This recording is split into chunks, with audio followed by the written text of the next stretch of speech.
Yo, what's going on, homies? It's your boy StumpD back for another OPTC video, and in today's video, it is the 1st of April here in Australia, so you know what that means. It's the end of the month, and that means we put all of the legends onto a tier list for you guys to break down what are the best characters in the game, what you should be leveling up, what you should be prioritizing as a core-based player. We're going to call it core-based players now. I used to call you like mid-game players or early players, but core-based players I think is probably the best name for it.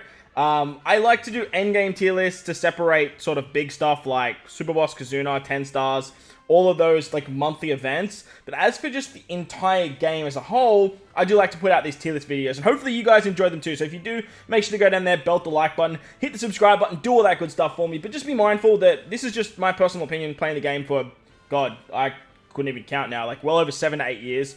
If you guys disagree with anything, let me know in the comment section below. If you guys agree with anything, let me know down below as well. I always like talking about this sort of stuff, and I'm sure you guys do as well. So please let me know your thoughts and opinions in the comment section. In today's video, we are ranking characters across the entire game. So the big areas are the big three that come around every single month. You've got Treasure Map, PKA, and Kazuna, whether that be the 10-star or Super Boss, or 3-star, I guess, for some people, if you're talking free-to-play or endgame players. But they're the big three in terms of the regular tap-style gameplay that we know and love. PKA 100 Plus has proved to be very finicky, but also very fun to team build for. Sometimes it gets ridiculous, but other times it doesn't, and obviously it is still catered towards the boosted meta, just like Treasure Map. However, it is still a lot of fun to build other teams. Obviously, Treasure Map with like speed farming, boosted characters, all that kind of stuff, doesn't hold that much of a candle, but obviously some characters are very, very good, and if you are playing in the New World, those characters are going to rank nice and high. And then finally, we have Kazuna, whether that be the 10-star or the Super Boss, and obviously if those characters do a lot of damage, or they have a lot of speed, or they have a lot of utility, they are going to work great in these game modes and rank a lot higher. Then you have stuff like clashes, arenas, anything you can find in the Recollective Archive. All of those areas of the games, the characters that just sort of dominate in them, you're going to see them at the top end of this tier list. Plus, then we have PvP and Grand Party. I like to do my own separate PvP videos. However, if a character is so good in PvP, I will highlight that in the tier list video. So if you guys want to check out some of the other ones, I'll leave a link in the description. But like I said, if you enjoy this kind of stuff, belt the like button, hit the subscribe button. Let me know your top 10 in the comment section below. With that said, let's dive into the March 2024 tier list as of the 1st of April.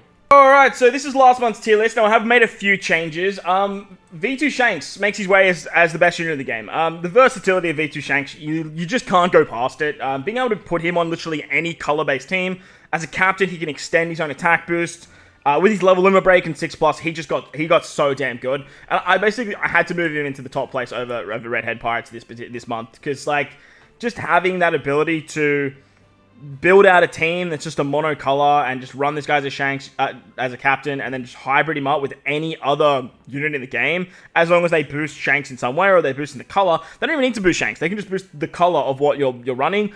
He's just phenomenal. And like I said, 3 turns of an attack boost that can't be blown away. You can carry that into the next stage. Chain boost, base stat boost, paralysis removal, block orb manipulation. He's just so good. And I had to put him above Redhead Pirates this month. Redhead Pirates, they're still really good. I do still have them in second.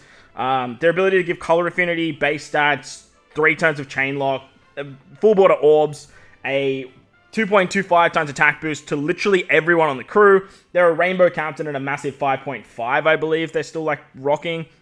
They're so good. They have special mind removal, end of turn damage. They can fly through early content, and they just help you get around some really, really annoying mechanics. Next, we got Anniversary Shanks. I did put him above Super Tandem Shanks this month, just because I think Josiah is just a way better than Quick right now. Obviously, Cerebral, they're both Cerebral Free Spirit, so they both have the same classes. But the Sai version, just getting around Special Reverse and being able to proc his special multiple times is really, really good. Plus, in PvP, he's an absolute demon for the Sai Free Spirit team. If you guys pulled him on the Worldwide Anniversary, you guys would understand what I'm talking about here. He's so good. Look, Super Tandem Shanks, though, he's still really, really good. Sits in at 4th place for me. One of the best super teams in the game, I believe. Just very easy to attain. You just partner him up with something like Uta. There's the free-to-play Uta that works great with him, or any of the Redhead Pirates. They all work great too. Next, we got Shanks and Buggy. Shanks and Buggy, again, as I always say, one of the most underrated units. Paralysis removal, attack down removal. They give so much damage for Gear 5 if you want to run a Gear 5 build. But like, this guy is just way better than what you'll what you'll see than any other unit that you can put on a Gear 5 team. Fantastic with resistance down, great color affinity buff. You can increase the color affinity buff to a 2.75. He's just so good. Then we got Vershanks. Vershanks is still okay. The conditional boost is really, really nice. The full bottle orbs, the base stats, and the orb buff has sort of got power crept. But look, he's still... Honestly, I think I'll put him behind Sop Sop. I think Sop Sop's probably a little bit better. Just having Yasop is just so nice, you know. The guaranteed conditional, the base stats, all that fun stuff that you get with them. Plus the resistance down, and that all also works out great. Then we got Ben Beckman, Lucky Rube. Fantastic unit. 3 turns of chain boundaries, nothing to scoff at. They increase orb buffs. They give you an orb buff for 3 turns if you need it, and they work great. So the V1 Shanks, 6+ rocking at the top here, and look, I know a lot of people don't think V1 Shanks is good anymore, but he's still phenomenal because Sai is so good. And finally we have Halloween Halloween Shanks? Hang on, is this... What? Hang on, what tier... April Fools! Let's get into the real tier list. Alright, so I shuffled everything back, and I didn't realize that it would actually change my tier list by doing that bit. So if things look a little bit different to what last month's tier list do look like, I do apologize, but I guess that's where we're going to make some changes anyway. But this is what last month's tier list actually looked like. Obviously, we have the Gear 5s as the best unit in the game. We don't have something like V2 Shanks. I wanted to do that bit for a little while, and being April Fools, I thought it'd be a little bit of a fun time. So hopefully you guys enjoyed it. But before we dive into the actual characters, let's take a look at the tiers quickly. We have the top 10. These are my top 10 characters for a new mid endgame player. Like, all these characters are fantastic. God tier, like, these characters are all still very, very good. They just don't really hit that sort of top 10 echelons. They're somewhere between, like, your top 10 to top 30, I guess. Somewhere in that 10 to 30 range. Meta, these characters are all really good because of the characters above them. They all work as, like, hybrid captains or subs. They're just not as good as what you see above them, but that doesn't mean that they're, by all means, bad. These sort of top 3 tiers are the 3 tiers of the characters you want to, like, chase for, or the characters that you want to, like, look out for. Next, we've got S tier captains. These characters are all just very, very good as a captain, rather than as a sub. Like, most of the time, you will use them as a captain. Anything above that is good as a sub, good as a captain, good as a hybrid. Like, that's sort of what we're talking when we're looking at these units up here. Whether they're based around power, utility, speed, they've got good colors, good classes, all that kind of stuff obviously comes into effect as well. S tier sub, like, these characters are all pretty much used as sub potential. Like, you're going to be using them as your sailors on the crew rather than actually as your captains. Then we have S tier LLB. Now, LLB stands for Level Limit Break. Level Limit Break means that you need 10 copies of the unit as a whole, 9 dupes fed into the unit to activate their full potential of their Level Limit Break. They get a buff at level 2 for PvP, level 3 for their captain, level 4 for PvP, and then level 5 for their special. And this is looking at the character in their strongest state. In their weakest states, they don't even get this high. So if you guys are wondering what they're like without their Level Limit Break, they just sit down below. Okay, like, that's the best way to look at it. Obviously, a lot of these characters are great in PvP as well, but I do have a PvP focused here. Now, these characters here are all basically PvP-centric units, and if you pull them, you're stereotypically going to use these units in PvP and really nowhere else in the game. If you're going to level them up, you're leveling them up purely for the aspect of utilizing them in PvP. Like, that's the raw bones about it.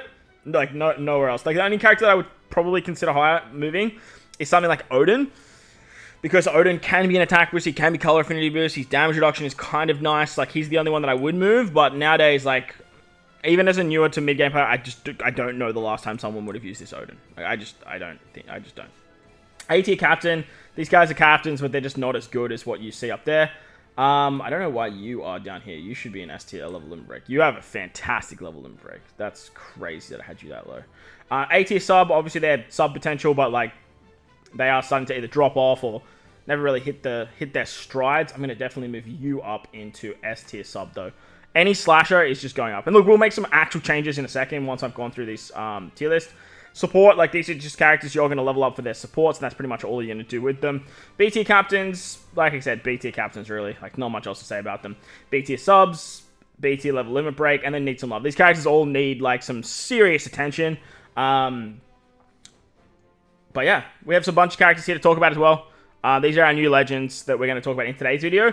But let's quickly just scroll back up and let's take a look at what we need to change and what we need to move. Now, I do understand that there's been a fuzzy issue when I do scroll, so I do apologize about that. I'm going to try and scroll as little as possible for you guys.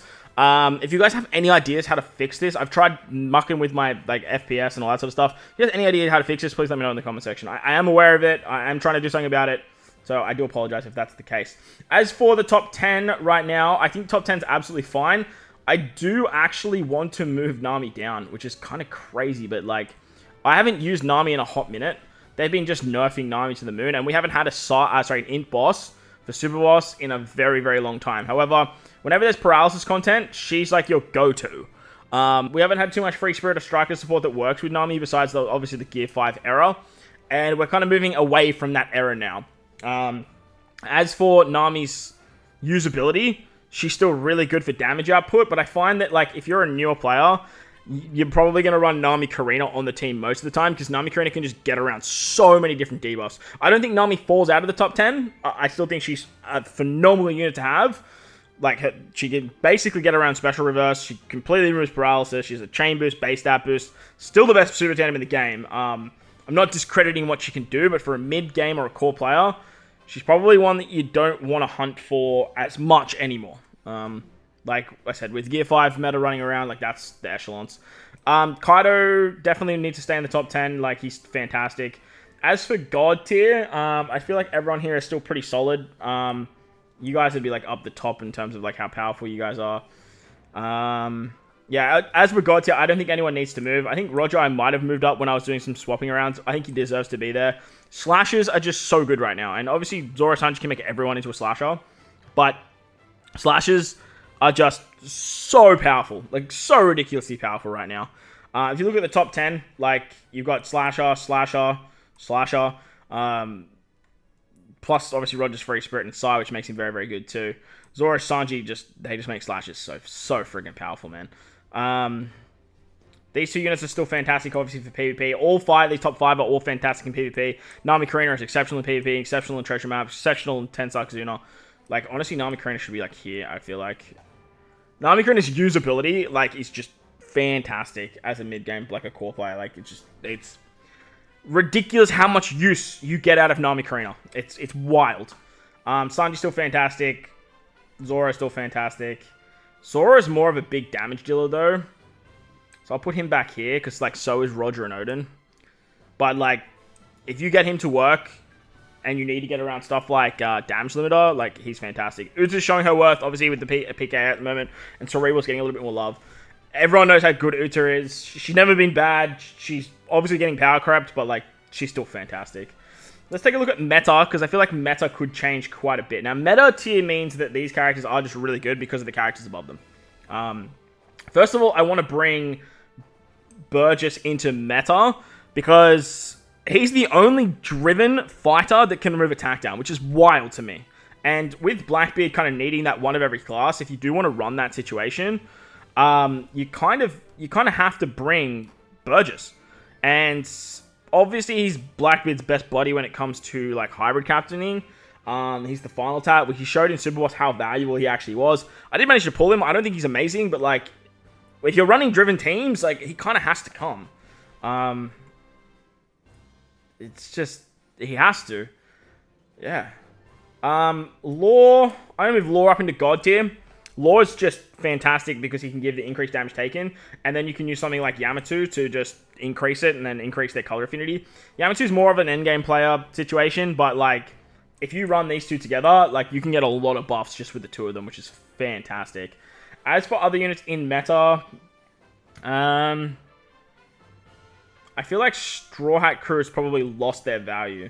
But for a new player, like, you can't deny what they can do. Yeah, I feel like everyone in meta is kind of still, like, I'm still happy with them. Odin Toki's still fantastic. Momo's probably going to fall off now. He's seen his time in the sun, but I'm going to leave him here for now. I feel like Vegapunk, or what's her name, Lilith, is going to still do well. Alba's still fantastic, and so is Sop Sop. Honestly, like, Sop Sop's going to move back into God tier for me. Sop Sop just actually just show how valuable they are with big damage teams. Like, they're very damage centric, but you can slap them on any team that needs a Straw Hat. or any team that needs like a free spirit character, and they work so well. Like they still work so fantastic. I'll leave him meta. I'll leave him in meta. I don't want to be too biased here. As for Shanks and Luffy, like they're probably seeing their time. But hey, we move. S tier captains, I think you need to move down to A tier captain. I just don't see Green Bull being good until we get some more Admiral support. He seems good on paper, but like he's no Super Tandem Shanks. This Luffy is still fantastic. Everyone here is still fantastic. Hiyori is more of a sub, I feel. I feel like she's more of a sub, but she can rock as a captain. She definitely can rock as captain. This Luffy, I'm going to bring him down to A tier captain. No one wants to do the 400 special thing anymore. Like, it's just... Unfortunately, it is what it is. But yeah, I'm going to move Iron down into, like, B tier captain. I just think that wherever Zeph is... Where'd I put Zeph? Is Zeph a A tier level limit break? Because if he is, he's going to move down to B. Yeah, he's bad. Like, he seems good on paper, but, like, shooters, man... Shooters aren't bad. Like, they're not bad at all. It's just that no one runs them. Like, and they don't get enough highlighted for a season to make them warrant moving up tiers and stuff like that. Like, Fujikazaru is good because they're a slasher, and that's pretty much why they're so high on this tier list. As for other sub capabilities, Jack's still fantastic. Especially if you run the, what's it called, chip. I don't think Kaido needs to be here anymore. Kaido's just so bad compared to the other three. Honestly, compared to these three Beast Pirates, he's so bad. Like, he's so bad. I'm going to move Queen up into meta. And I'm going to move Alba down to S tier captain. I think Queen has a stronger ability because Queen is a cerebral. And cerebrals is just better, man. It's what makes Jack so good, being a striker. But there's just kind of other better options than Jack. But the bind out and attack down removal is really, really nice. As for other units, I want to move... Nah, you can still say as a sub. Robin Koala is one of the most underrated units, I think, in the entire game. Kid, as a captain, is great for speed farming, but, like, for a new player, I just don't think you're ever really going to see too much use out of him. Or as a sub. Yeah, no, as a sub. He can stay as a sub. Level limit break stuff. Everyone here is still pretty good for level limit breaks. I think Corazon can probably move down to 80 level limit break now. I don't think I've used Corazon in a hot-ass minute. Sugar actually shows how valuable she is in this particular 10-star Kazuna. She's still pretty good. I think Buggy can move down to B tier level limit break. Buggy's still, like, he's kind of bad. Most of the time you're going to be running Nami Karina, honestly, over that. Everyone else here seems pretty fine. As for the other S tier level limit breaks, I think everyone here is pretty solid. They're still pretty good. Pudding's still fantastic. I know a lot of people like discredit Pudding, which is still great. Treasure map potential of Kuzan is fantastic, obviously with local scene monster. I think these three are our best level limit breaks we've had in a little while, and then like these two closely behind, like Luffy and Ace. We use them in the latest Super Boss. They are fantastic. S tier subs. Like I said, I moved Kinemon Dendro up because of the 50% slasher resistance, which is so friggin' good with Zoro Sanji. Like, so good. As for other captains up the top here, yeah, I think everyone's still pretty fine. This is Kaido, actually. I'm going to drop this Kaido to A tier. Yeah, he's an A tier captain. He's just... Unfortunately, there's just way better Kaido. Like, there's no reason you ever run this guy with Rush Kaido running around. And if you are running him as a captain with Rush Kaido as a friend captain, there's just no need, because they literally do the same thing. Rush Kaido literally just does it better. So there's just no need to run that Kaido. Especially with this guy, too. This guy's just a way better Kaido. Way better Kaido. Yamato's probably seen her son as S tier captain. She's falling off. I think this Luffy is still fantastic. Sabo for me is probably more of a sub, but I mean, getting the auto proc for the special bind, just like this Luffy, is really, really powerful. Marco, obviously still EXP. Rayleigh Gaban with the attack down route was great. The blow away of Wipe is still fantastic. Yeah, I think I'm pretty happy with this. I don't think we need to make too many changes for this sort of stuff. Queen, I'm going to move up into S tier sub. Honestly, almost S tier captain again. Like, Queen is still so fucking good, man. Queen is still so good. And obviously with Driven getting a bit more of a rise, the attack boosting of Queen is actually really, really powerful. Man, I just think... man, I just don't know because he's only a 5 times captain still. All right, look, we haven't power crept over 5 times captain, so let's leave him here for now. I do love him as a sub though. He's a fantastic sub. As for everything else, like I said, everything else seems pretty spot on. As for support, let's see if anything here needs to go into support because there's a lot of characters that are good, but like their support is pretty much what you want to be using them for. Rather than anything. Like this Hawkins, for example, like he has a good support. He definitely needs some love, but like he has a good support. Like these characters pretty much all need love as well, but I did just really want to highlight their actual supports. Smoker, for example, phenomenal support. Like a phenomenal support. This Sweet Generals, 2 turns of despair and special round removal. Phenomenal support. Shirohoshi Mancherry. Oh, I almost missed Shirohoshi Mancherry. A lot of people shouted at me last tier list as a why do I have Shirohoshi Mancherry so low? And yes, I heard you and I agree with you. I never needed it. And I apologize for not giving the love where the love is due because this is more of, like I said, a new game to mid-game core player tier list.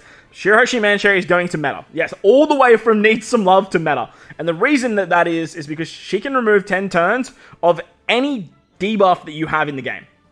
This means the pain debuff. This means the very annoying damage over a certain limit. The 4.6 that was in the last super boss. You can remove it with Shirohoshi Mancherry. Plus, you can just literally pick another one and it works great. Stuff like pain, the special limit as well. That was the big one for people because I would just use characters like this that had the special limit break ability, not realizing that, hey, people don't have those tablets, Stump. You can't just assume that. So, yes, I heard you, and I agree with you. I pinned a comment on the last tier list. Shirohoshi Mancherry, they're in meta.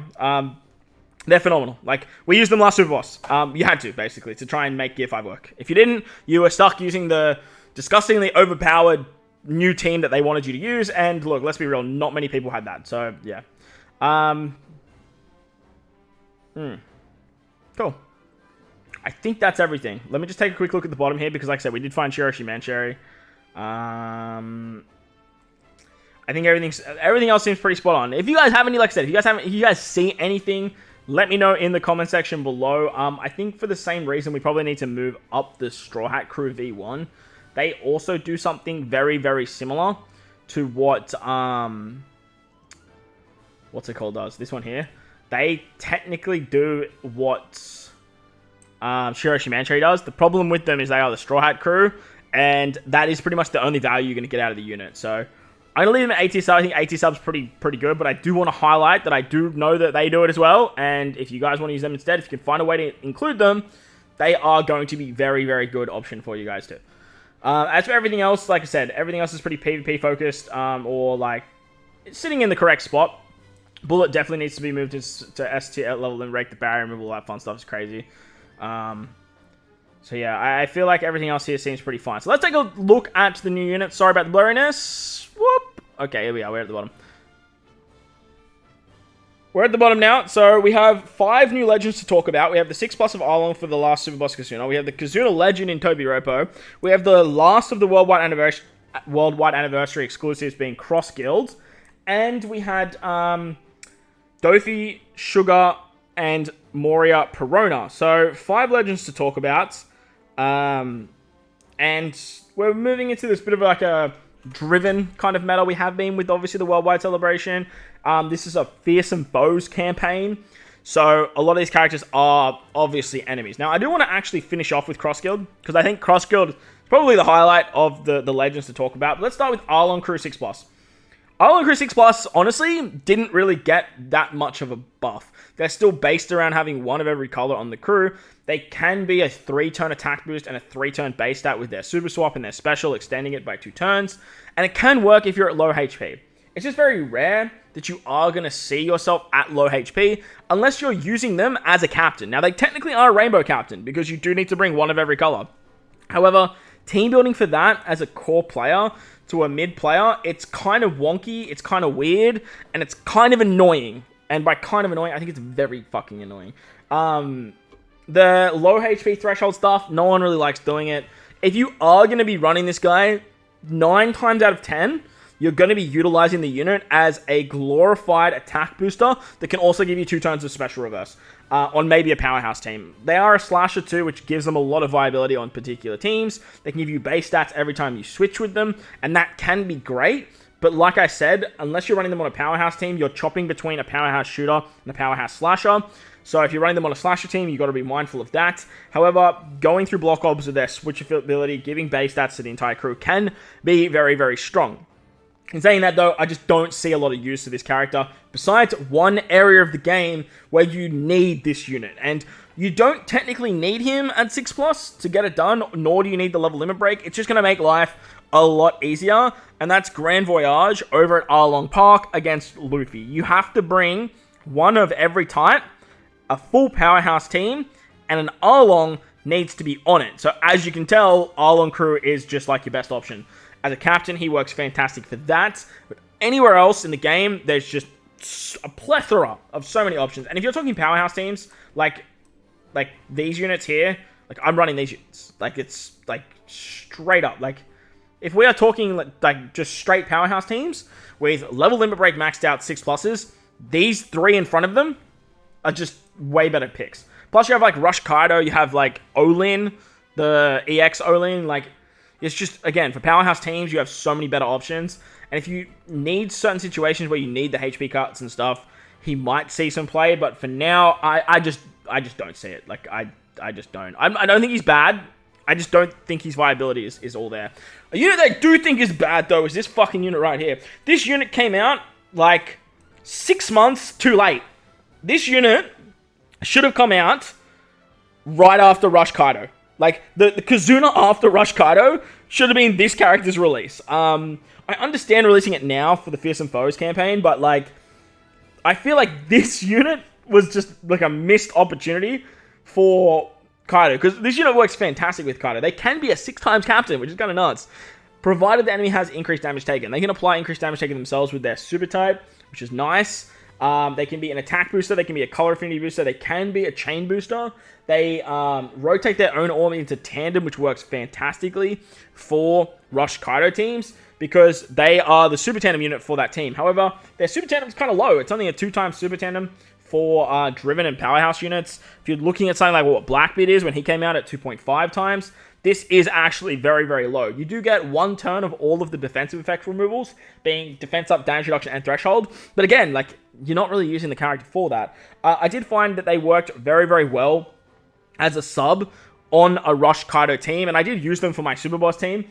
But because of the clash of super tandems with like Blackbeard being like your best driven captain, and then like Rush Kaido being the other best powerhouse strength captain, and then needing to bring like 3 of the Beast Pirates, or 2 Beast Pirates, and like 2 of the Blackbeard Pirates, it was super wonky in terms of like clashing of super tandems and all that kind of stuff too. So, a very wonky unit because the strength team is just, it's very villain based, but they're trying to do too much like with the Beast Pirates, and then trying to do a lot with the Blackbeard Pirates. And the Blackbeard Pirates, honestly, they're just better units, but the core fundamentals of like EX Big Baam and Rush Kaido are just the best units. So, it's a weird place to be, but I did find that they worked great as a really good color affinity booster, 2.75. You can use them as an attack booster too, and if your captain has a Wano Orb, which obviously when you use Rush Kaido, you give your captain's Wano Orbs. If your captain has a Wano Orb, you get a 2.75 multiplier to Tandem Orbs and Wano slots. Now, this is the best thing about the character, in my opinion. Not only does it great to give you extra damage, but it also helps you avoid a very annoying buff the enemy can give you, where it lowers your orb capabilities to 0.5. And that was the big thing that we found in the 10-star. Like, this was one of the worst 10 stars we ever came up against. And don't worry, the right people know, trust me. But the unit is going this high as an S tier sub purely because of Rush Kaido. Like, that's the creme de la creme of it all. Like, if Rush Kaido wasn't as good as Rush Kaido is, I wouldn't put this unit this high. Like, it's yeah. Like, there's not much else to say, really. The upside to them, too, is they have Olin in their super tandem, so that way you can run just the 3 units together, and then you can just build out the rest of the team. You can move completely away from Blackbeard if you want. You can use their super tandem, Kaido's Rush, Big Mom's Final Tap, and just call it a day. However, like I said, it's just they're in a really weird dichotomy of the Blackbeard Pirates and the Beast Pirates clashing with each other to try and be the best strength team, when ideally you just want them all to work well together, and it just doesn't always work like that, unfortunately. So, S tier sub, I'm going to put them up here. I don't think they're an S tier captain. They are a 6 times captain, and they are a super type. But Kaido's already a super EX. I don't know why they did that. Like, why did they not make them super driven? But I get that because Blackbeard just came out, and it comes back to, again, that weird dichotomy of, hey, the Blackbeard Pirates are here. Hey, the Beast Pirates are here. Hey, we're all strength. And it's like, why? Why did you do that? But we move. But Toby Ropo, there they are. All right. Next, we've got the two latest the two latest Sugo Fest exclusives. We have Dofi Sugar and Moria Prona. Now, before I dive into both these characters as single units, both of them revolve around the same sort of shenanigans. They're both dual units. They're both driven cerebral. They're both int and quick. And they both rely on you having a lot of debuffs against the enemy. Now, I did see Subconsi put out a video. I was actually sort of conjuring it up in my head. I'm probably going to make it a short, maybe. I don't know. I'm just trying to apply as many debuffs to the enemy as possible and see how many we can get. And I think he got about 21. But with Moria Prona, you need 8. And they're like a 6.5 something times captain. But with both the units, the more debuffs the enemy has, the stronger their special actually is. Whether it's increased damage taken, defense down, paralysis, resistance down, set target, the mark ability, the ability to change types.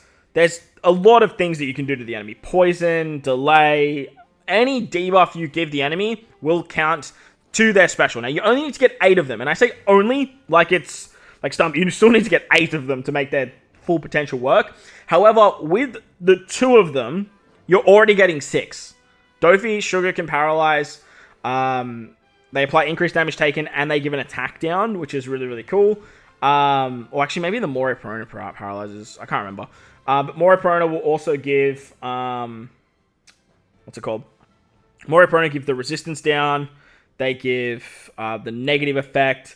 And I think they actually give the paralysis. Dofi Sugar give weakening. That's right. So you're getting 6 right there with the 2 legends. So if you pull one of them, or you pick up one of them on ticket, and then you run the other one to friend captain, you've already got 6 of those debuffs at your disposal to get their special working very, very nicely. And then if you use stuff like the Raricus that came out with them, the Monet and Caesar, as well as the Hody and Vanderdecken, they both apply They apply poison. And I believe, do they apply paralysis as well? They apply poison, I know that. Or they apply delay. And then the Hody applies the defense down. So that gives you 9, and then that way you're just off to the races. However, there are a lot of other characters. Like I said, you can get set target here. You get a lot of other resistances with these types of character. And the resistance debuff is like going to be the one that you go towards with these characters the most. Every single type and every single color debuff is going to work effectively with these units. If you get like the 5 colors as like say 5% resistance down, that's 5 separate abilities that you've given the enemy. That's already like over halfway to their passive, which is crazy. But let's start with Dofi Sugar. Dofi Sugar is a captain. They give 1 turn of cooldown, which is great. They remove Special Bind as a captain, which is fantastic. And their switch ability gives increased damage taken. Their super swap goes through full immunity, which makes the character ridiculous for big damage teams. The 1.75 that goes through immunity is so friggin' insane. Because you can do some disgustingly strong things with the weakening effect. And they apply weaken at 1.5 times, which increases that increased damage taken. Now, obviously, you can bring a character that does more increased damage taken, and then use this guy, or this guy and girl, to actually give you the weakening effect. They also go up to a 3 times color affinity boost if you have 8 of those debuffs that we spoke about.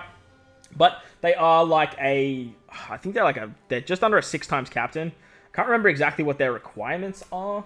I believe you need to have, obviously, driven and cerebral, but I can't exactly remember what you need to get their high captain ability. So, overall, like, they are a pretty interesting unit. I do think they are quite a strong unit, but for new players, like, you're not really going to see them used all that much.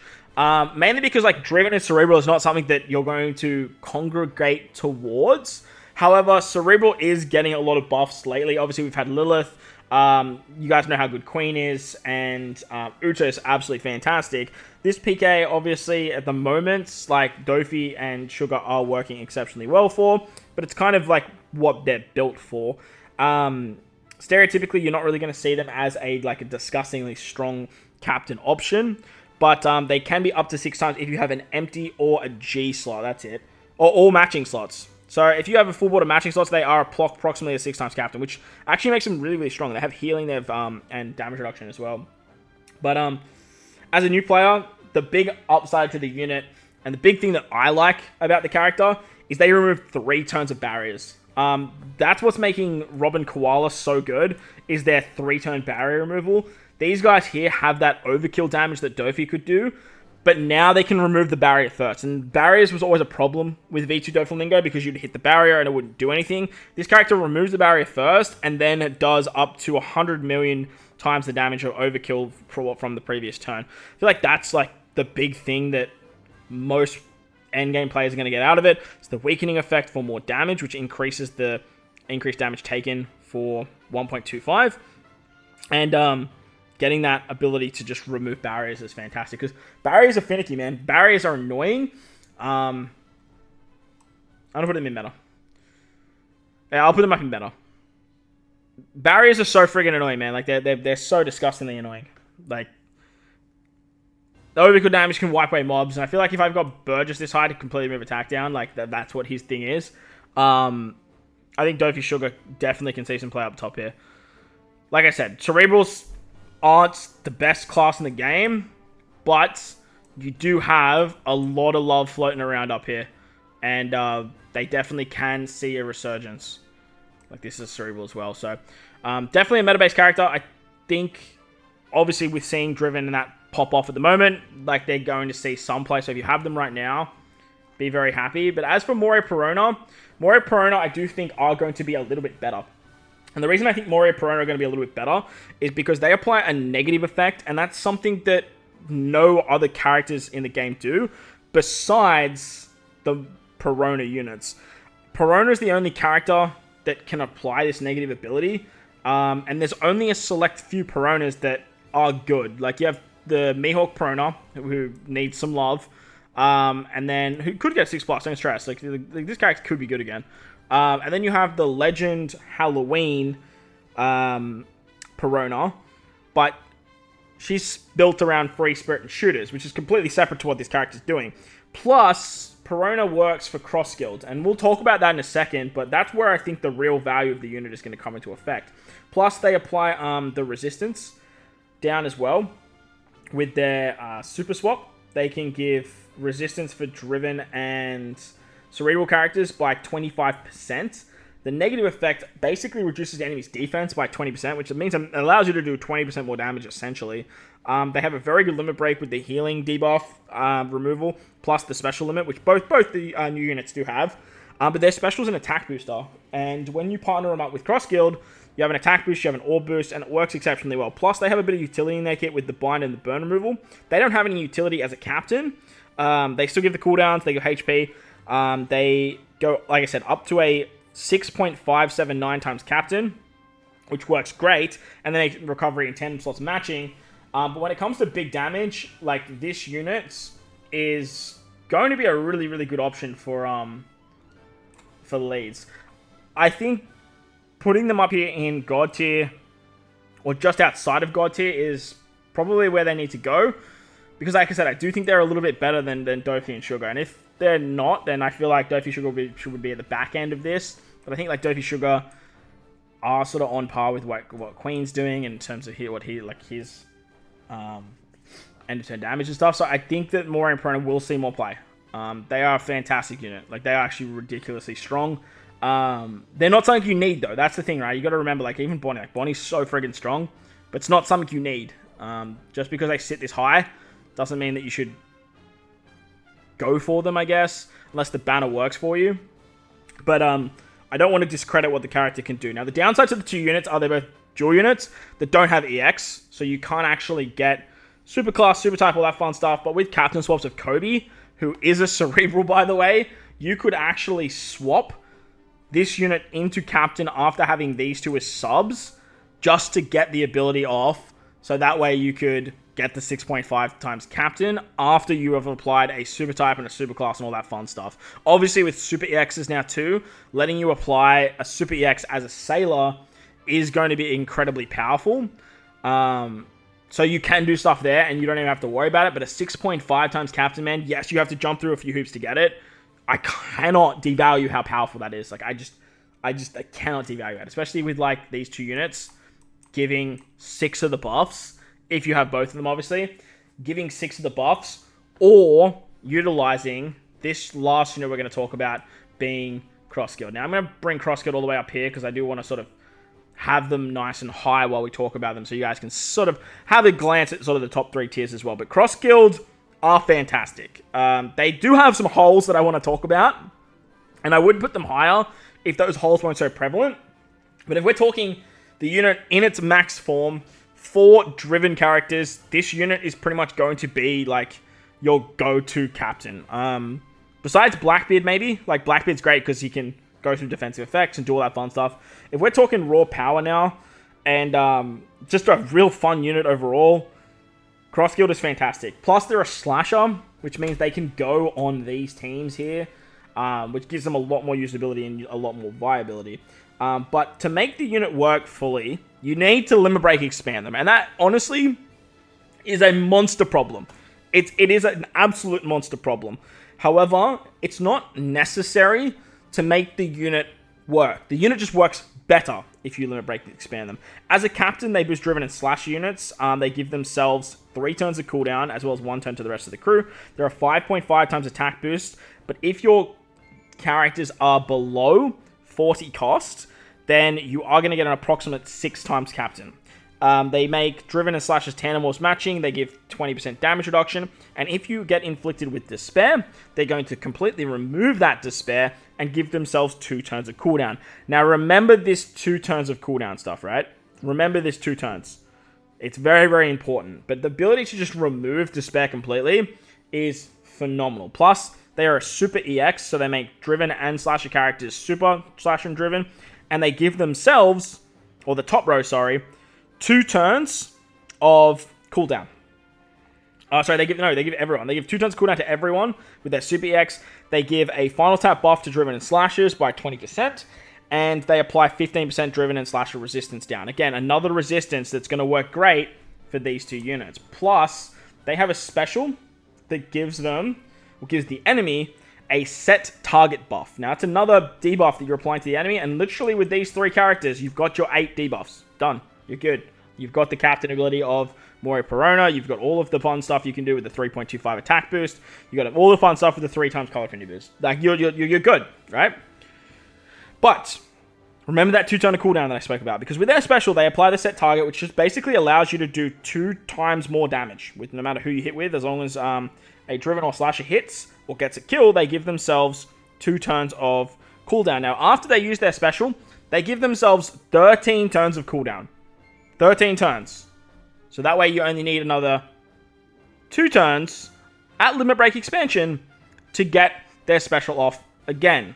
However, without Limit Break Expansion, they're on a 16 turn cooldown, which is a monster problem, because then you need to either bring a support or something else to get them that extra turn of cooldown. If you Limit Break Expand them though, you can just basically use their special, get the set target, apply their EX, as long as you bring 2 of the following characters: Shanks, Dazbones, Moji Richie, Kabuji Alvida, or Zoro and Perona. Now, Zoro and Perona are the 2 big ones that you're going to see 99% of the time. And the reason that you're going to see those characters more often is because they have a lot of very, very powerful characters up here. Shanks, I guess you could probably use Shanks as well. He could obviously see some more characters in the future too, plus they're both cerebral. So like that's another really good option as well. But ideally, Perona, being in Moroi Perona, is what makes them just that little bit better than Dofi Sugar, in my opinion. Plus, you obviously have a lot of good Zoros in the game. So, if you get this 2 turn of cooldown, it works great, because then in the second part of their special, they become an orb boost. Plus, they remove damage reduction and threshold by 6 turns. They do 1,000,000 damage that goes through normal attacks only. And then if you kill an enemy with set target, they are then going to give themselves another 2 turns of cooldown, or if you kill any units that have set targets. So it could be 2, it could be 4, it could be more than that. Remember, if you get despaired as well, you're going to turn that into cooldowns as well.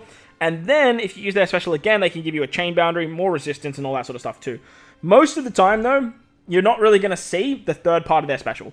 You're really going to see maybe the first and the second, if you do the team well, or if the content persists it. You can easily get the set target off, you can easily get the extra orbs, and then with that, you have a 2 times extra damage, you have the 3.25 attack, you have 3 times color affinity. With the 3 units, you have a lot of damage output. You have a disgusting amount of damage output. The thing that I don't like is that you have to limit break expand them to make them work exceptionally well. They have a rush ability too, though, which obviously any unit that has a rush is always going to move very high on these tier lists, because it's just a lot of extra free damage for no reason. As long as you have enough HP, you can make it work, and it's going to do absolute bits. So that's going to be the tier list wrapped up for March of 2024. Hopefully you guys like a little bit of the bit at the beginning. But let me know your thoughts and opinions of the newer characters in the comment section below. If you guys have seen anything, you disagree with anything, you agree with anything, let me know down below as well. As for the top 10, doesn't actually change this month. Stays the same. The God tier obviously has shuffled just a little bit. Obviously with some of the newer characters, Super Sugos are going to rule the roost and stuff like that. But look, the power of these particular legends that we're getting as regular months is something that I do not want to discredit. I don't think you should summon on them. Like I said, I do push that do not summon meta and wait for the big banners, the Super Sugo banners. I'm always going to say that, but at the same time, just because I say that doesn't mean these legends are bad. And with like Momo only just coming back on a banner, if you guys are more whale-centric endgame players watching this video and you want to summon, I'm not going to hold it against you. What I don't want to hear though is that a big celebration comes around and you have no gems or you have nowhere to summon because you've summoned for these characters and all of a sudden they're on that banner once again. But that doesn't mean they will be. It just means that you need to use your gems a little bit more wisely. But be mindful that like these 2 characters, I really hope you guys went for, because they are going to be very powerful for their respective teams moving forward into the future. But like I said, that's going to wrap up the video. If you enjoyed it, build the like button, hit the subscribe button, do all that good stuff. Most importantly, if you guys are in this beautiful world, please remember to enjoy the rest of your day. As always, homies, thank you all for watching, and I'll catch you all in the next one. Later!